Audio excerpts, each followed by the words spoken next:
Hey guys, hi Viktor, hi Alex. Nice to see you in this beautiful morning. In Chisinau is nice weather, sun and warm. We have today a special guest, Viktor from Bulgaria. Viktor is a young, innovative entrepreneur.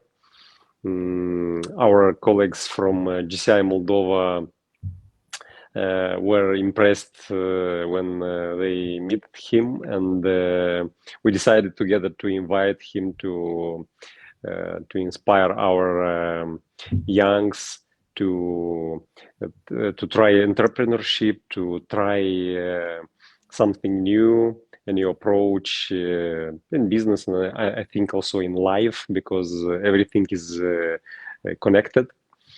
And Viktor, thank you for your time, for coming, and I hope to, and I am happy to have international approach and the international vibe in our Oameni cu misiune. The translation is people with mission, project. It's a social project where we try to inspire people to have dreams, to be closer to that energy which is important for everybody, to risk and to live. Alex, I want to give you maybe the word. Maybe you have to add something. Yeah, Ruslan, thank you very much for the opportunity to work with you, because you are the most inspired man in Moldova, and I'm happy that Viktor had agreed to come and to talk about young people, because for me it's very important to develop these skills in Moldova. And yeah, just join JCI. And that's it. Thank you very much. Thanks, Viktor. Cool. Well, first of all, thank you guys for having me. Nice to see all of you. Nice to see you, Ruslan, and nice to see Alex. Since we met in Varna in Bulgaria during the JCI Balkan Conference, and for everyone, I don't know if I'll pronounce it correctly. From what I remember, we should say Norok, and how was it? Bunu dimineața, like good morning. So good morning from Perfect. me. It's it's a pleasure to see you guys, and hopefully it's going to be an interesting live stream for young people, as I think that the topic is going to be interesting. Youth entrepreneurship, leading young people, and in terms of what I've prepared for you for this morning, it's not only going to be for people who want to take up entrepreneurship, but in general leadership. How to, like, what I think is necessary for a young leader to do, what's important, what's not important, and if you are, let's say, between 18 and 25 and you're just starting off your career, you're just thinking about how to even behave in a company, I think it might be very interesting as a topic. So I've prepared a presentation that I would like to share with you, something to a degree that I've shared already with Alex when we met in Varna. But in general, I think it's going to be interesting. I'll share a little bit more of my story and how I've started my entrepreneurship career. So yeah, if that's okay. Cool. Okay. First of all, because I don't know, just technically if that's all right, because I've added it to the stream. But is there any way that you see the presentation right now, or not really?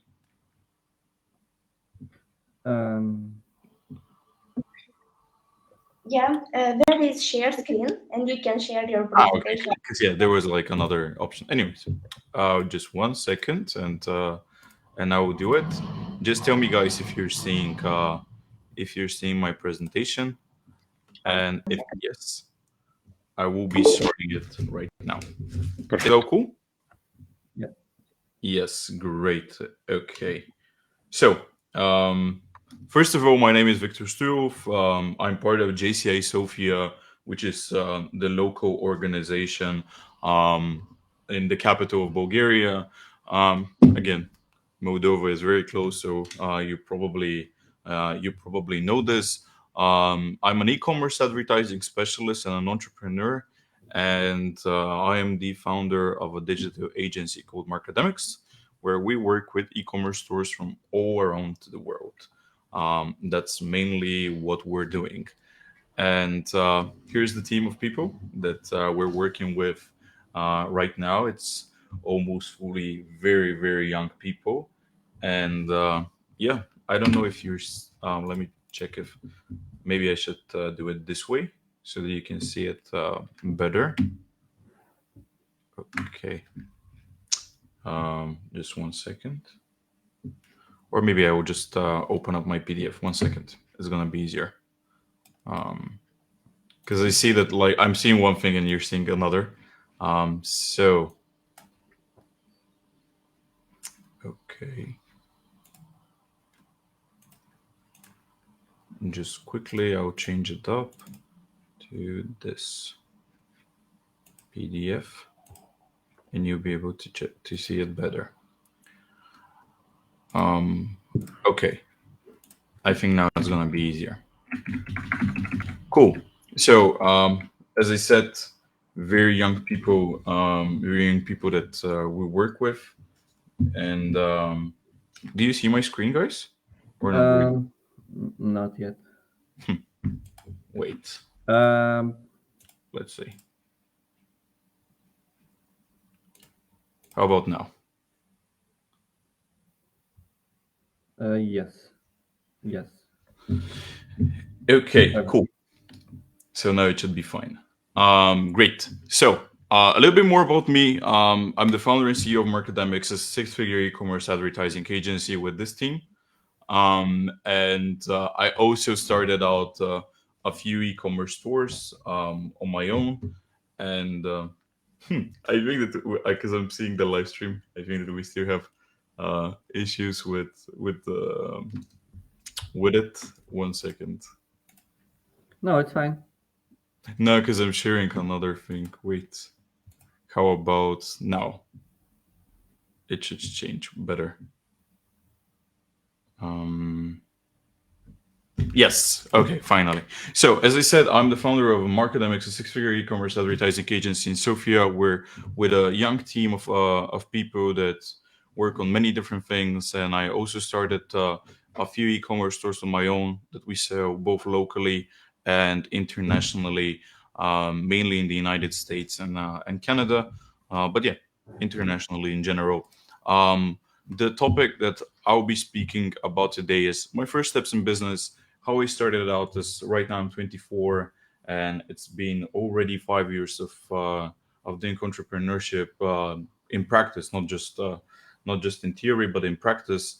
Why I believe that 18 to 25 is the golden age of finding the right talent, and if you're in that group of people, then I'll share with you a little bit more on how you can actually dramatically change your career. I think what are the values and the work ethic that are important when you're looking for youth talent, and also how you can be building loyalty in your team. Just as an example, in the past 2.5 years, we don't have a single person who has left our company. It's just people who've stayed. That doesn't mean that it's not going to change tomorrow or next week or in a few months. But just as some practical tips of what I've seen that young people are looking for, and that you can do as an entrepreneur, as a young entrepreneur, as a manager of young people, or as a young person yourself when you are inside of a company. And yeah, I'll share with you a little bit about my first steps. And I had a Facebook memory that came to me. It was on March 30th, and it was 9 years since my first startup conference. And um, if in Bulgaria at least, and I know that it's happening all around the world, but there are startup conferences where people, entrepreneurs, are sharing more about their experience of starting and failing businesses. And I was on a lecture of a Bulgarian entrepreneur called Hristo Popov, who was a very good entrepreneur, very inspiring. And I was this young kid back in the days. I was like at this time 13, 14, 14. I was 14 years old, and yes, I was just joining high school, and it was quite interesting for me to see another perspective. And honestly, it was the first initial spark that I was like, okay, you know what? I'm not going to follow the typical path. I was like, no, no, really. I'm in high school. I love to play basketball. I don't wanna be to follow the traditional path, since basketball didn't become a career for me for many different reasons. I was like, you know what? Plan B is here, and Plan B is to actually start a business. And when you're like eighth, ninth grade, everyone was like laughing at you and like, like in 2 years, in 3 years, you'll be speaking a completely different story. We'll see you studying somewhere in a good university, and so on and so on. And throughout high school, I wasn't a bad student for sure. I was actually doing speech and debate in English. We were going to different championships around the country. Some people even went internationally. We were winning some titles and stuff like that. But for me, it was always how to do the untraditional, unorthodox type of approach. And at that time, especially on 9th, 10th, 11th, 12th grade, I was like, no, I'm not going to go to university. I'm not going to do the traditional things. Like, I can do better than this. I'll show you everyone. And in 12th grade, what I did, it was 2016. I remember 2016, and I bought a course for digital marketing because I was doing some freelance digital marketing in 10th and 11th grades. And I was like, you know what? I'll go full out. I got my savings, and I was like, okay, I will invest the majority of them. I will invest them in my education, but not in the formal education, but in practical education. And yeah, I bought some courses on digital marketing that were quite expensive for me at that time.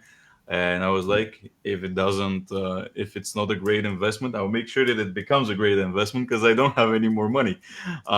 So by my mid 12th grade, which is like the last year of school in Bulgaria, I was completely sure that I'm not gonna go to university and that I'm going to stay in my country, which not too many people are doing since we're part of the EU and they're going abroad.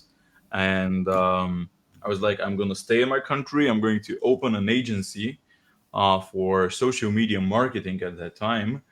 And I'm going to hustle hard and I'm going to grind out and, I'm going to make it. And that's how it got started. Like we were just finishing high school. We still didn't had our diplomas ready, and I was already done with the documentation for starting a company here. I had no idea how to do it, so the first thing that I did was like, you know what? You will never be good at accounting or anything related to documents. And my first hire ever was an accountant, and she was so impressed, and she was also a little bit scared maybe because she's not seeing traditionally 19-year-olds to be doing business. And I don't know what she thought at this moment, but it was strange for both of us. But she really helped me out with documentation and everything else.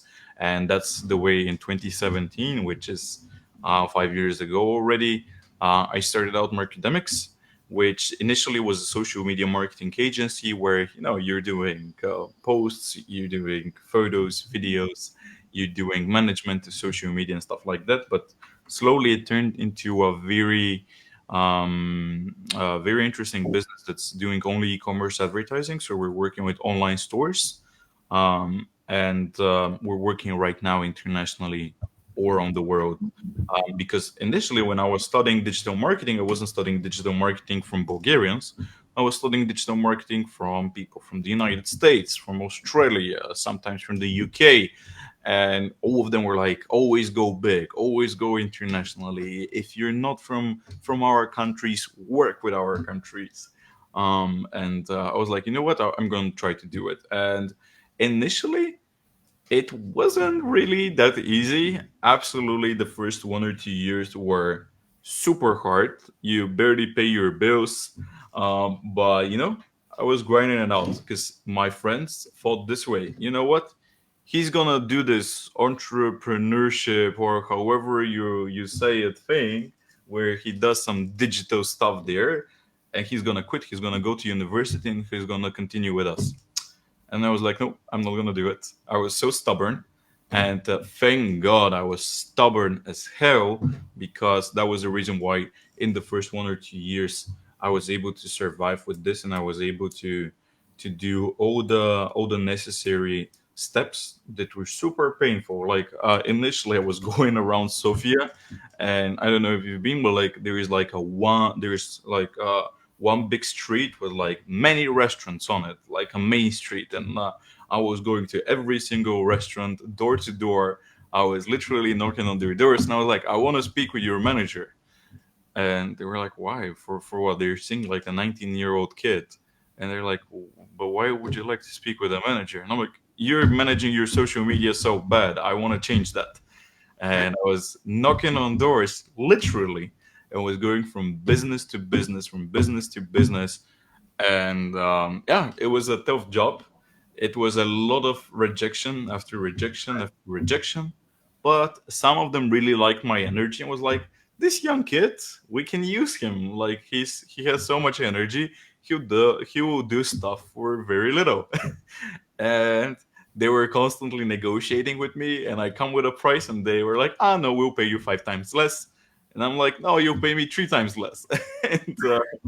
And stuff like that. So it was still not perfect. But it was the first steps. So that's initially how it started. And from day one, I had this idea that I will also try to involve other young people in the agency, and I want to create a team of young people. And I was like, I want to show that young people have the talent, that have the ability. And in the first 1 2 years, I was having some interns, and I was like, we'll create this great team, etc. But I had no idea how to manage young people. I had absolutely no clue.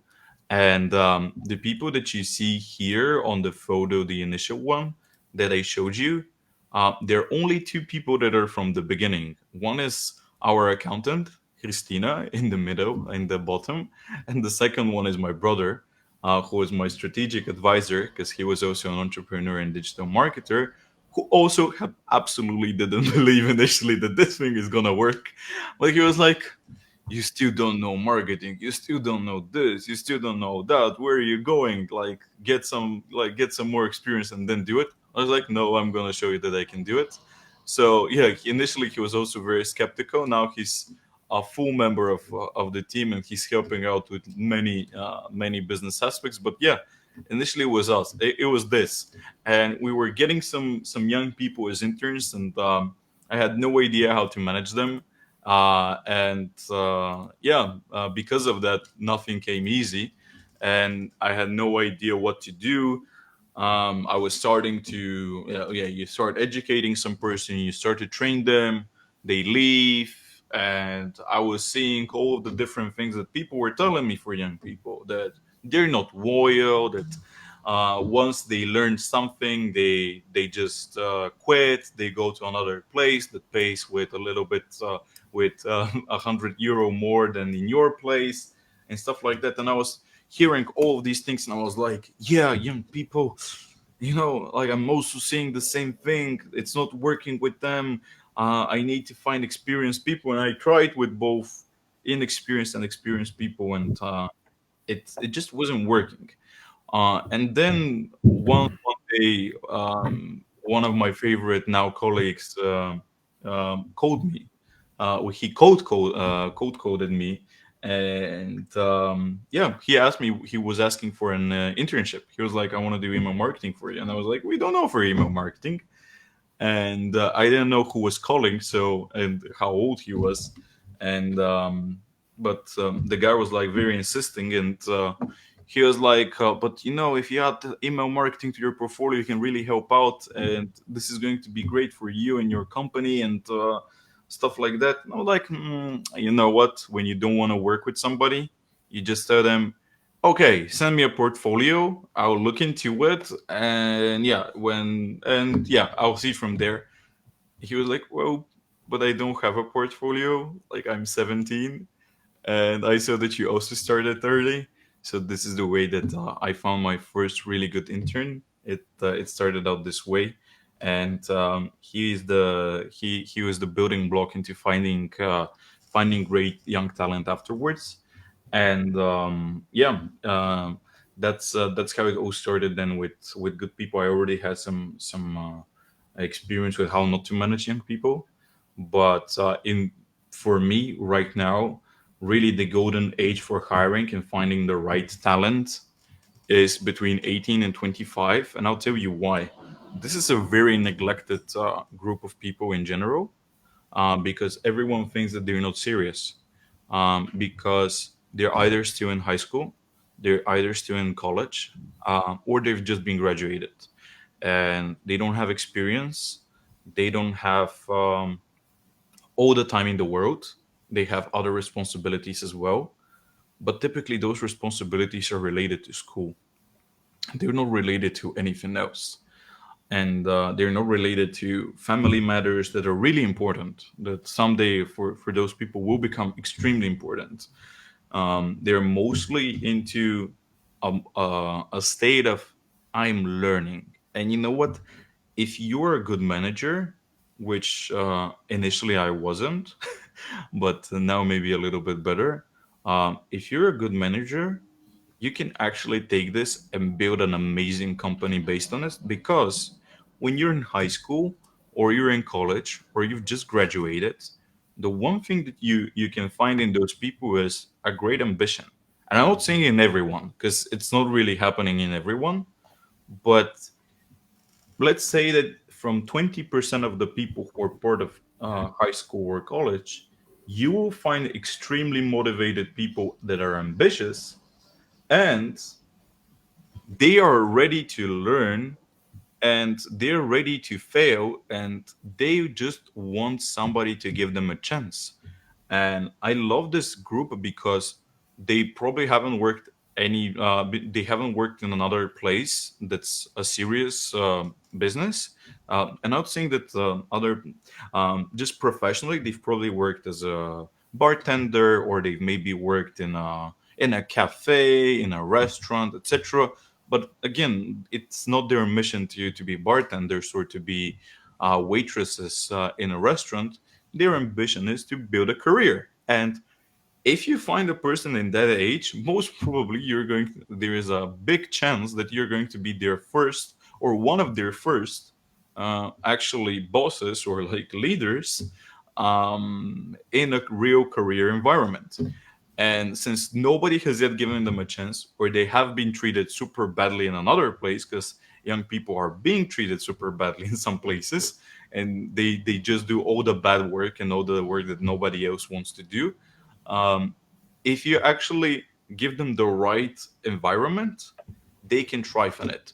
And the one thing that I really love about young people is that nobody has taught them any bad work habits, and their work ethic, it's non-existent. They don't have it yet, so you're building it. And one of the biggest issues that I've had with people who had already had some experience in other agencies, who had already been running, let's say we're doing Facebook ads, uh, like one of the issues was that I had to reteach those people many things, and it's not really easy to reteach people who already have some bad habits. So why reteaching a person with bad habits who already has he has the idea that he's great and he doesn't need to change, that he's doing all the right things? Well, you can work with the younger people a younger person who doesn't have those, and you're building it from scratch. I love this. And for me, in order to find the right talent and the right values and work ethic from a person, there are a few things that need to be kept in mind. Um, First of all, when you're doing interviews, let's start with this. When you're doing interviews, I'm seeing this mistake, and when I'm speaking with my colleagues now, one of the big things that I do when I'm hiring is I don't like any of the HR styled interviews. I don't want to challenge people in the interview. I don't want to be bossy. I don't want to be the good cop and the bad cop. I don't want to do any I don't want to sound like an English person who is like always very nice, but is actually thinking something completely different. No, if you really want to build trust and you really want to work with a young person, the young person, when he comes to an interview, 9 times out of 10, he's scared. He is dead scared. He doesn't know who the hell you are and whether he or she, with almost no experience, is fitting your position or not. And if you actually just start bombarding that person and shooting him with different questions that are um, like tough questions, you will just start off with him being in a defensive position and you'll not be able to get the best out of him. But if you actually have a friendly conversation, you talk about his experience, what he's already done, what he's doing in high school or has done in high school, what he's taken, just to have a normal conversation. When you tell him more about the workplace, what you do, what's good about it, what's bad about it, what you think are the pluses, what you think are the minuses, and it's super important to focus on the minuses because the more minuses you show initially, the better it is because people will not feel like they're coming into a perfect environment because there is no such thing as a perfect environment. There's always something to work on. Um, and when you're really honest and they see that you're transparent and you're like not lying to them, you're not overhyping the position, but you're also not underhyping it. You're not making them feel threatened by the way that you're talking to them, but you're actually like, hey, let's just have a normal conversation. And the last person that we hired was was a girl for doing our social media growth and for shooting videos and doing content in general, something that we didn't have before. And when I was picking the people, and I had 3 amazing interviews with 3 amazing candidates, and the person that we chose was the shyest one, that had the least experience, but had the most ambition. And how did we see it? On our second interview, after having a little bit longer, friendly conversation, she literally just told me how she's actually feeling about all of this, and I made her so comfortable, even though she was completely introverted. um, i I had the ability to actually mm, get her to be very transparent with me, and I loved everything about it and about her. And she started working with us, and now she's one of the most ambitious person in our team. So no HR styled interviews in terms of don't lie to them, don't be yeah, don't, as I said, don't act as an English person where everything is sweet and cheesy up until you start working with somebody, because they will enter your company and they will see that not everything is cheesy and not everything is great. There is no such thing as a perfect company. We're building an agency for 5 years, and I can point out a few hundred things that are not done right. And when you show that to the person from day one, hey, you know what? It's a work in progress. Not everything is set up correctly, and feel free to help me out to make it better. So everyone in the team is actually working on how to even make the environment better.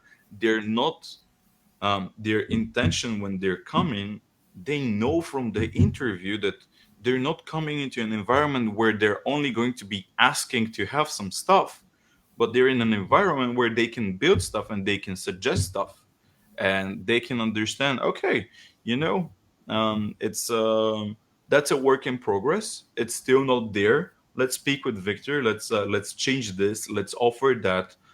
Let's do something different. And they're doing it all the time. Especially some of the managers are constantly doing that. And when you're looking for young people, the best thing that you would like to um, and to not look into when you're working with young people and you're hiring a young person, make sure that they're not arrogant. Because if you're 18 to 25, you're still like in your first stages of learning and your first stages of your career. If you're arrogant at 18, 19, 20, and you're like, I'm better than this and I know more than you and stuff like that. And I remember I had one interview with a girl that had great skills. Like her skill set was there for sure. She was like 20, 21, but she was like really ambitious. And she literally told me, hey, you know what? After the internship period, I don't want to be told how to do my work. I'm like, what? Like that's on the interview. I'm like, okay, it's great that you're transparent. Because if you think that like in 3 months you know, or in 1 month, because our internship period is like 1 month, but let's say even in 3 months, if you think that you'll be so great that you cannot learn anything from us, I just don't think that we're a good fit. Because I'm here learning from everyone that's in the company, and I'm from 5 years here, and everyone is like constantly learning here. And my colleagues are telling me how to do my job, and I'm telling them how to do their job. Like it's a constant share of experience. And she's like, "No, I don't like being taught how to do my work." And I'm like, "Okay, then it's just not a good fit for each other." So even though she had a great skill set, she was doing amazing content, she was doing great social media posts. That's not the person that you would like to work with, because imagine that you were in a team and you need to work with five more people on a project, and the person and one of the people is like, don't tell me how to do my job. Like that's gonna be terrible. It's not going to be like, hey, how can we make the project work better? It's going to be, no, it's my way or no way. You don't want to have a person like that in your team. So arrogance is the number one keyword in young people. And if you see this, unfortunately, many of the people who have the right skill set initially when they're 18, 19, 20, 21, or 25, um, and even more, but I'm just going to put it as some type of a frame, um, that unfortunately they have, many of them that have the skill set, they think that they're so great because they're better than the other people around them, and they think that they've already achieved something, and honestly they haven't achieved anything. And the moment you feel like you've achieved a lot, that's the moment that you're done. Like 'cause if even if today, even though I have a few stable businesses already, if I'm just like, hey, you know what, like I've made it, like I have a better life than most people in my country, I can freely do many things, and I have all these possibilities, like I've done it. If I'm like this, in a few months everything will be done and it will crash. Nobody would like to work with me. There's not going to be any growth. And if you're not having this mindset that you're constantly going to be learning, you have a problem. So the right values are absolutely way more important than any skill set. You will be able to teach whatever person you want any type of skill, but you know you'll never be able to teach them the right values. It's so hard. It's almost like girls that when they find a person, when they find a man who's doing bad stuff, and they're like, I'm gonna change him.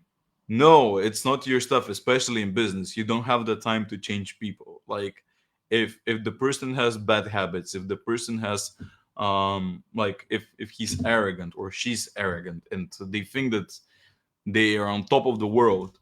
No, you can't solve any of this. You prefer to be getting a new person who has the ambition and who gained the skill set.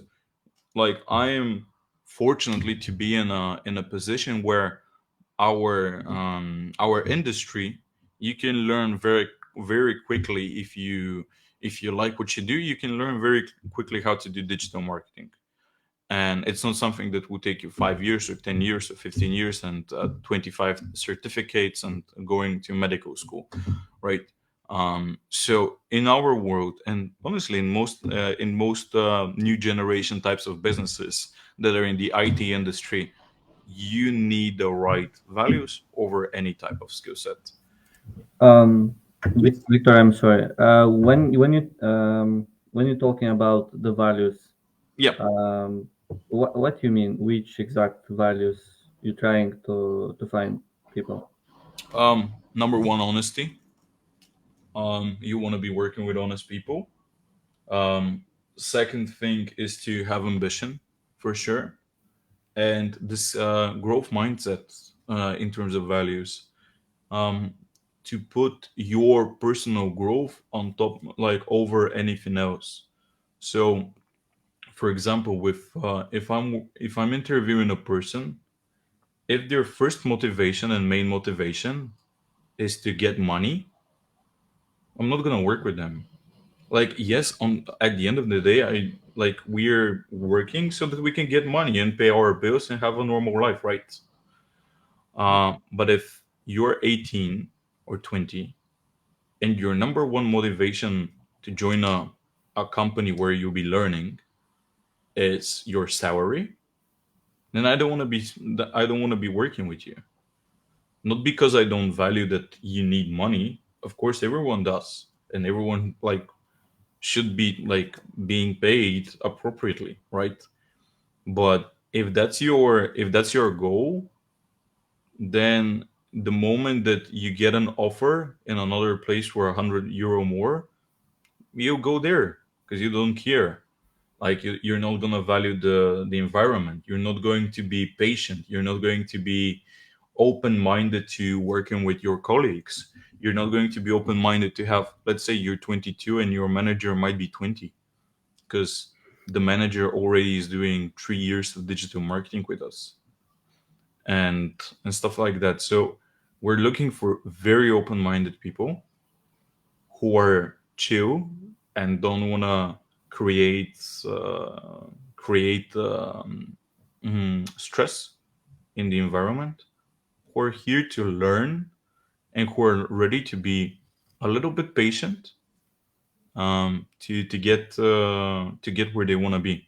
And by the way, one of the things that I'm doing in terms of leadership, and that's in the loyalty part, but um, when I'm having the interviews, and also every 3 months we have a one-on-one call with everyone, and one of the main things is to see, okay, what does the person like, where the person is in his life at this particular moment, and what does he want to achieve.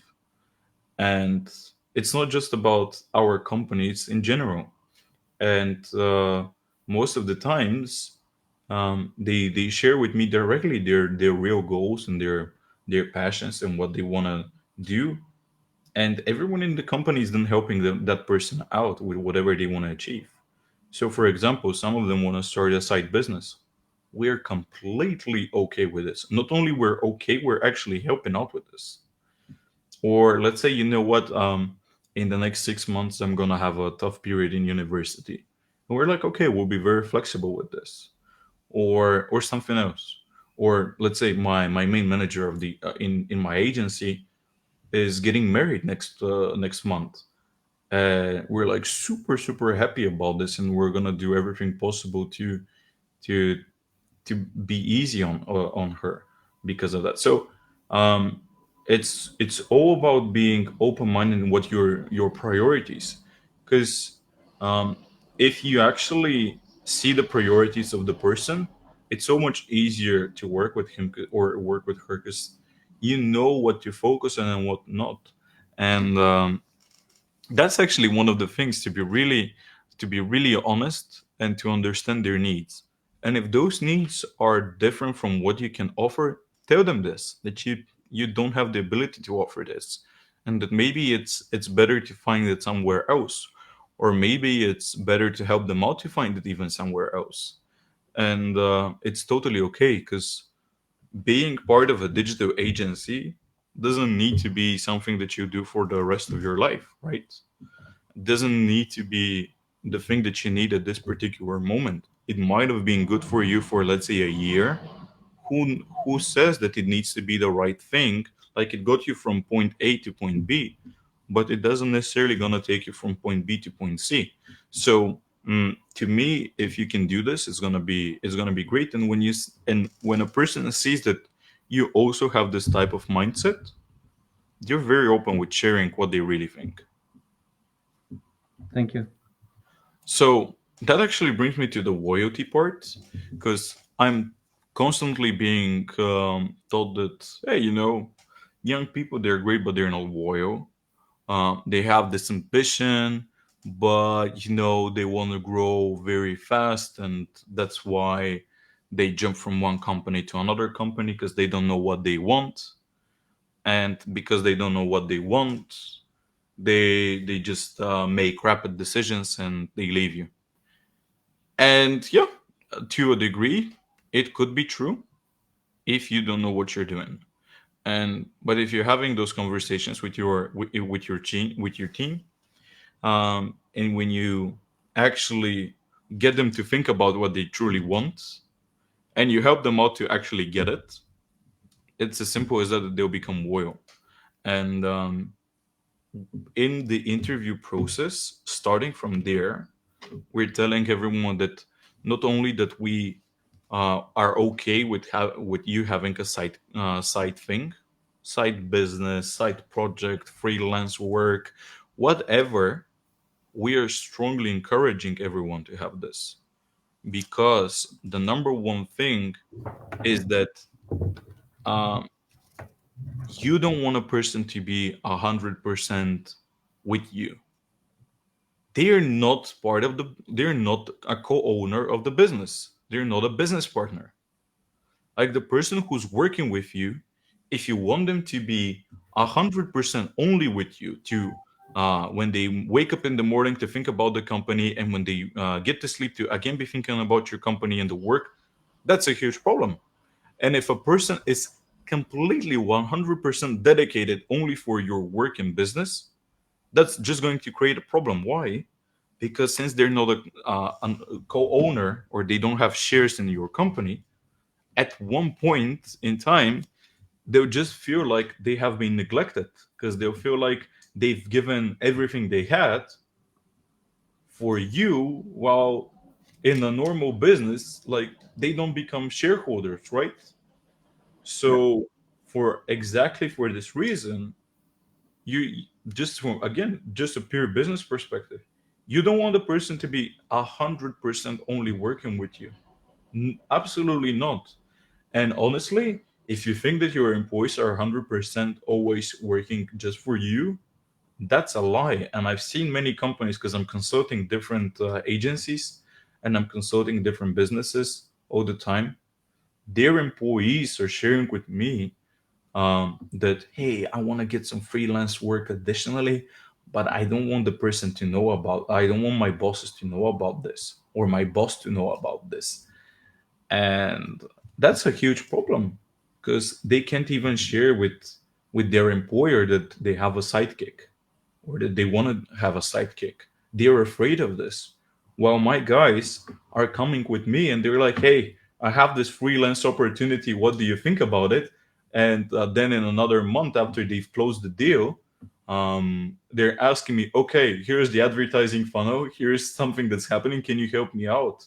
And I'm like, yeah, sure. Like, it's not part of our business, but it's part of them being successful as well, and actually being better. So you should absolutely help them out in this.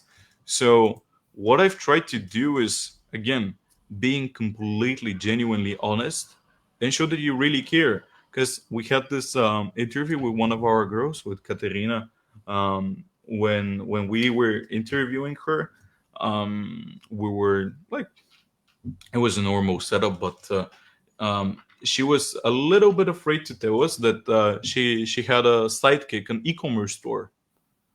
And like, after we hired her, and we hired her exactly because she had the sidekick of having an e-commerce store, because she had created her own Shopify store.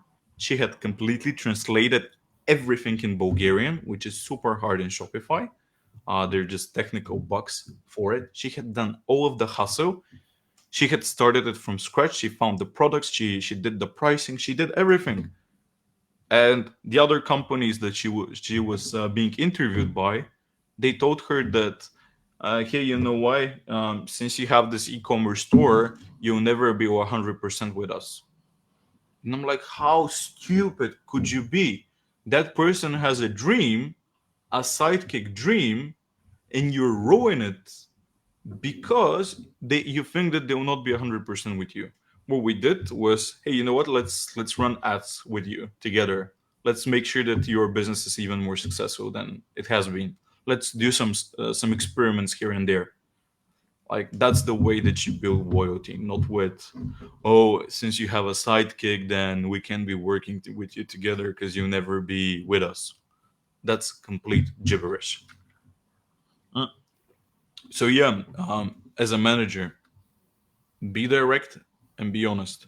You like something about a person, you tell him. You don't like something about a person, you tell him.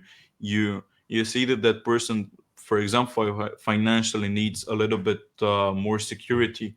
You help them out with freelancing. Let's say not always in your business you have the ability to be raising salaries constantly, right? But what if you help that person to get some freelance deals? What if you get some leads? For example, we're getting some e-commerce leads that they barely don't fit our criterias, and we're like, hey, we prefer not to work with you. But you know what? One of our managers has right now the ability to get another freelance project. And like, because the last time it happened, it was like a friend of mine was asking for us to manage his e-commerce store, but it was like, it wasn't okay for Markademics. I was like, you know what? One of our managers can do this. Because like, you're giving away one of your managers without any interest in, like, you not get any financial interest out of this, and you're doing it. Like, why are you doing this? I'm like, because that person can benefit from it, and I know that he'll do a great job for you, so you'll be happy, he'll be happy, and I'll be happy, because that person is going to be extremely happy that I found him even more work, where he'll be getting a pretty decent bonus on top of what he's already getting. And like, that's the way that you'll be getting on loyalty from people. The other thing that we've created is extremely flexible work and environment. And the first thing that I'm focused on when I speak about the environment in the interview process is that it could be 100% remote, because I really don't care where you're working from. Because some of the people are, let's say, we have a person in Austria, we have a person in the Netherlands, we have a person in Varna, we have, or not just a person, but the people in Varna, people in Sofia, people in Plovdiv, we have all around. And who cares? I mean, you need a laptop and internet connection as long as you do your tasks. Why do we care? We have an office in Central Sofia. If you want, you can come. We can even play stuff and stuff like that. We can have a drink, but like in general, who cares about it? The second thing is to be completely flexible, like as flexible as possible with your work times. We don't care about this. If you're not a morning person, I'm not a morning person. I barely woke up today. Like, you don't work in the morning. Like, I can do any good work at 9 a.m. in the morning. Why will be asking all my colleagues to work at 9 a.m. when I know that the most work that I do is at 11 p.m.? And I tell them, hey, you know what? If you're like me, it's totally good for you to work in the evening, like, and throughout the day you do your other stuff. And I'm like, it's just that we have some deadlines for our tasks. If you complete them at that time, it's totally good for me. Everything's all right. As long as you can, like, attend calls that we have and stuff like that, everything is okay. And they're like, perfect. Because if they're effective and efficient at night, for 2 hours at night, they might do what they won't be doing it for 8 hours in the morning and afternoon. So in terms of that, it's super easy. And in the contemporary business, where you're in the IT industry or in the marketing industry, to do all of this. So flexible work, an environment is super important. Again, help them with whatever you can, whatever, like literally whatever you can, like in their life. If you see that they need actually something that's different from what you can offer, tell them that. Be honest. There's nothing bad. You don't have the a perfect business that fits everyone. It's okay. If they need another step, help them out to get the next step. And yeah, for young people, that's completely enough for you to build a great environment where people will help each other and build loyalty. This is the way that I've built Markademics, and I'm trying to build my businesses in general. Not to hire experienced people who already know how to do work, but just vice versa, to get people um, who are ambitious, who weren't given the chance typically in many other places, but who are secret diamonds that just need some polishing and some help and leadership to guide them to become great people in a great environment. That's the reason why, even though we're fully remote, people will love to meet each other all around the world. Sometimes they meet in Vienna, or in the Netherlands, or in Varna, or whatever, um, because they like working with each other. Because all of them are coming with this type of background to be ambitious and to learn from all of the other people all the time. When you do this, it's also extremely motivating for you as a leader to be part of this and to work with them. Because sometimes, especially, I felt it after my second year that I was so tired of people that I was not motivated to do my job as well. It wasn't pleasant. Well, right now I know that I have a call at 11, I have a call at 1 p.m. with people that I'm super happy to work with, that I love to work with, that I love to solve problems with, that I love just to be around them. And it's also inspiring me to work more on the business and not just make it financially work, but also to just be a fun environment and be like, hey, you know what? It's completely not the typical business, but yeah, it's fun and it works. So take something that you can from the presentation, and hopefully you'll be able to, if you're, let's say, starting your career, to be having this type of mindset. If you're managing a business, to maybe think more about employing young people between 18 and 25. If you are just thinking about starting your entrepreneurship career, to go for it, because I didn't have any experience. I just had ambition to do it, and I was open-minded and I was listening to advices, and some were good, some were bad. But if you're ready to get your head a little bit uh, like beaten up with the wall, it helps out from time to time. And yeah, hopefully it was something interesting for you. And yeah, if there are any questions, they'll be great. If not, that's totally cool as Yes, well. of course. Uh, Basically, I have two questions, very important. What motivates you, and from where you get energy to do all this? So I think that it was actually the last thing that I mentioned. Lately, the motivation is coming from the team itself. I just love working with those people. Like, I genuinely like them as people, and it's fun for me to be around them. And when you see them grow as people, and you see that, hey, you know what, in order for me now to get those people to the next step, I need to, let's say, do those steps myself. And that's a place where I get my motivation. The second thing, just as a entrepreneurship type of motivation, I would say that you need to have high ambitions for yourself as well. Not money wise, maybe, but whatever actually motivates you and gives you energy. Because, like, for me, I have some personal goals that are really personal, and I know that if I'm doing great in my business, I'll have the time or resources or whatever, the connections that I need to achieve my other dreams that I have, that are very personal, but but I have them, and I see that my business is helping me to get there. So if that's the case for you as well, it's actually very simple to get the motivation, but the daily one is surely because of the colleagues. Nice. Ruslan, do you have any questions?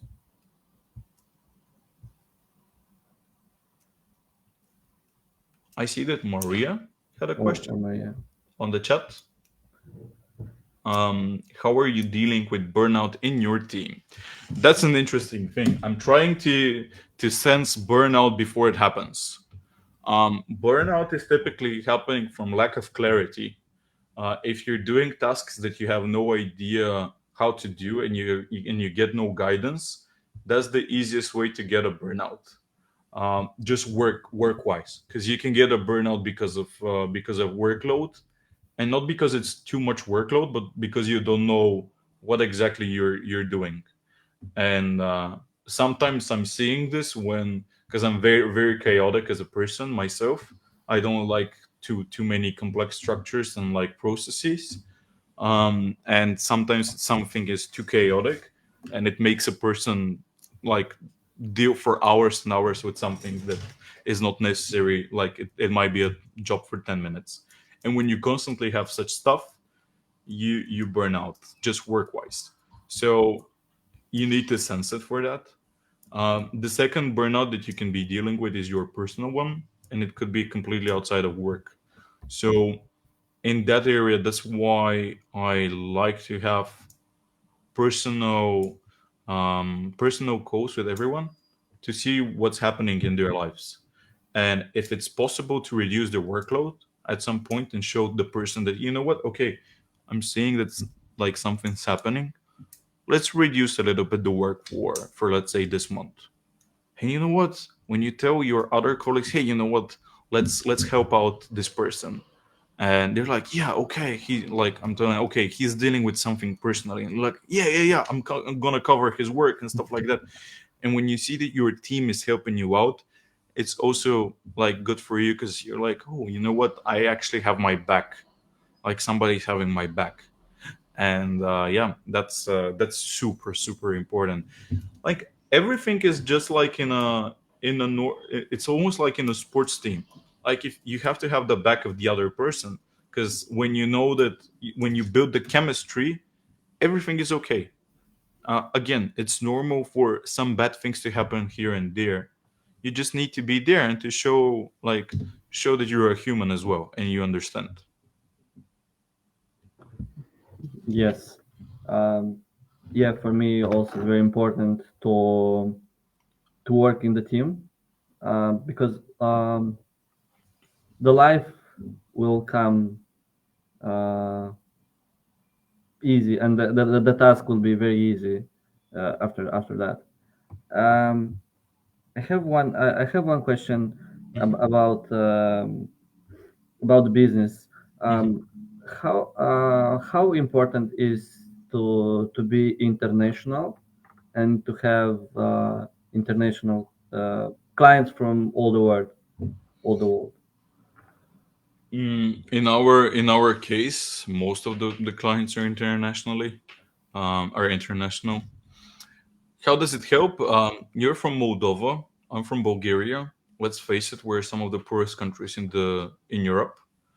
Um, if you're working with a client that's working outside of your country, chances are that you might be getting a little bit better, like a little bit better paid work.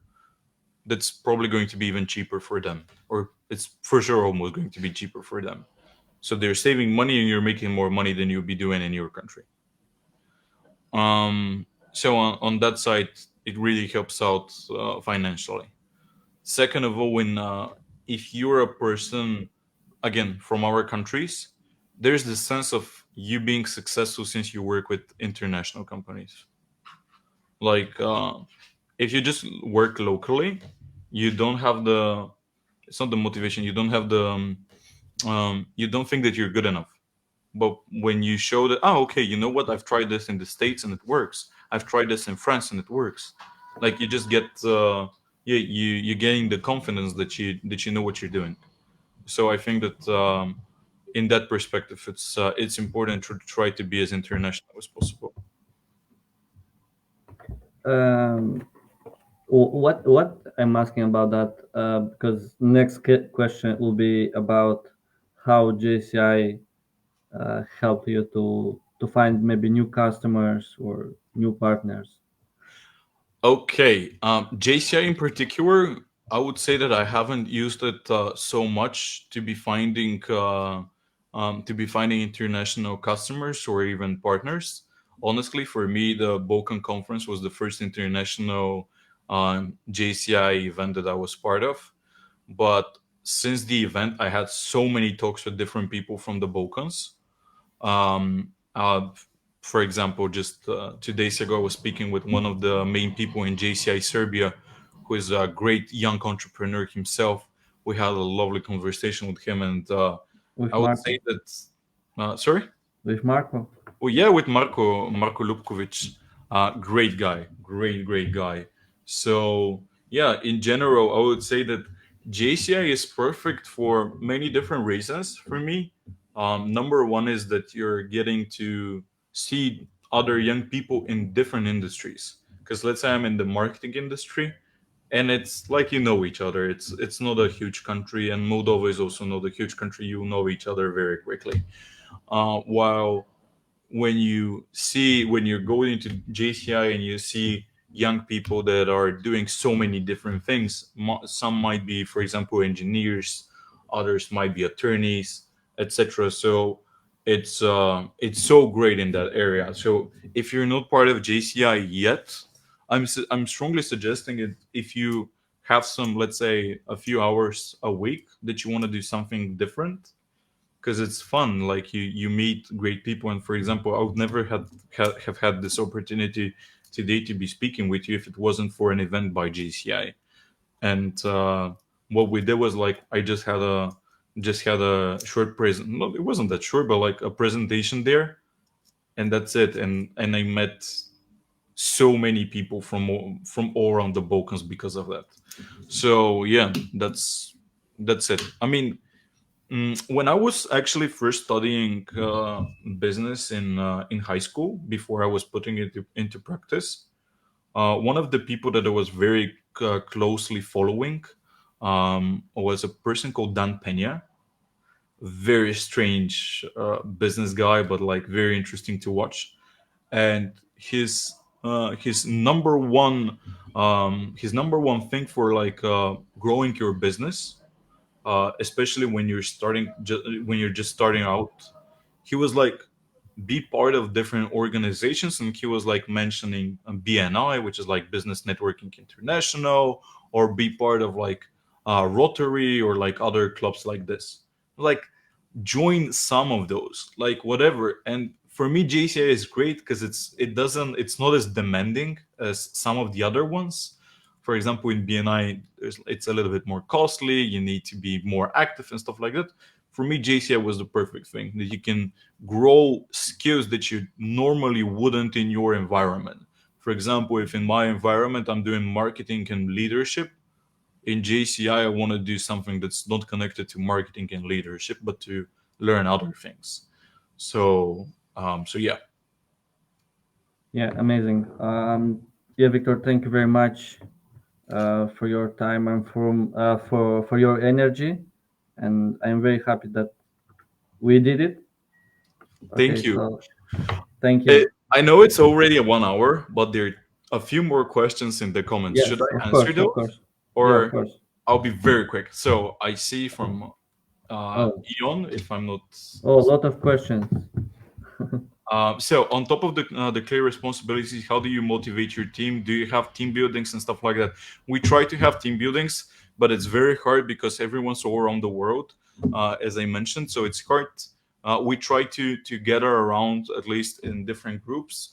But yeah, in general, they really like to work with each other, and they found something as a environment, even with even being remotely, to like to work with each other. So that's cool. But yeah, it's not just like a typical company. Maybe in the future we'll work more on that, because also COVID didn't help much. what KPIs have the media buyer strategies, etc. They don't have KPIs. We just make sure that the projects are working great, and that's totally enough for us. We don't put them specific KPIs because many times what I've seen in different companies is that the KPIs are irrelevant and they just make people angry because it's not based on their work. Tree, what is your price for analyzing an e-commerce sales funnel? You can email me and we can talk more on it. Amazing experience and thanks for the great opportunity to learn from you.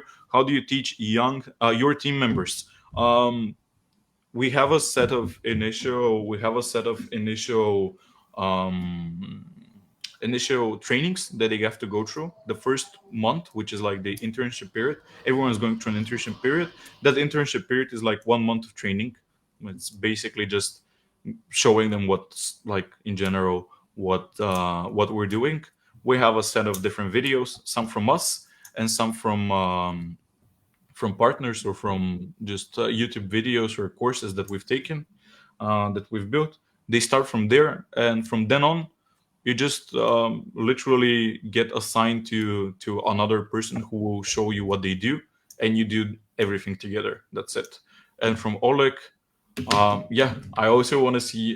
Like, I would love to come to Moldova in 2023, and yeah, and see all of you guys.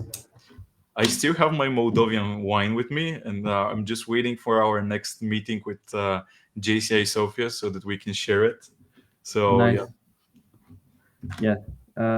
Thank you very much, Victor. thank you as well. And I hope we will meet again in Chisinau next year. And Absolutely. yeah, That's my contact information if you need anything. And yeah, thank you guys for having me, and have a great rest of your day. thank you very much. Thank you. Bye bye. Bye bye.